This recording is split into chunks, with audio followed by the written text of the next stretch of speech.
کنگوروهای چیخی اولین سال نو خود را در تاجیکستان در همین حجره سپری می کنند. آنهایی که در زمستان به دیدن کنگوروهای نو باغ جانوران می آیند اکثرا به هدف نمی رسند. در فصل سرما این جانوران از خانه‌ای که برای زمستان گذرانیشان پیش بینی شده است کم بیرون می آیند. مسئولین باغ جانوران برای این کنگوروها شرایط خاص مهیا کردند و از گرمی دهنده های برقی نیز استفاده می کنند.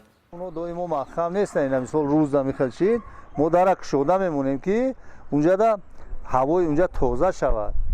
یعنی برای اون ما برآوردن نمیتونیم که هر وقتی همون اگر شبانه خنک شود همونا رو به درون همون حجره زمستانه درآوردن مشکل است، چون که وای حساس است، خچه به هر طرف میزنه. خیلی این سه کنگورو تابستان امسال از باغ وحوش جمهوری چک به عوض 2 خرس به تاجیکستان آورده شدند. ماهای اول زندگی در این باغ برای این جانوران مشکل بوده است، اما به گفته مسئولان باغ جانوران تاجیکستان همکنون آنها به اقلیم این کشور مطابق می شوند. روزی که همینجا کار اومدم مدت 6 ماه میشه که همین کنگوروها را در مرا در همیار در ما وابسته کردن.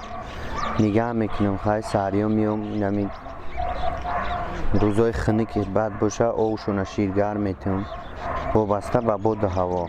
خیمه در کمتر چی کردن و مختشین ما در اومدم چی نکردن، تا توز نکردن. شما در اومدین تا توز کردن بیگونه را خیلی چی میکنین. اصلا از باغ وحوش چیخ به تاجیکستان 2 جفت یا 4 کنگورو آورده شد، اما یک تای آن در روزهای اول زندگی در تاجیکستان به این محیط مطابق نشده فوتید.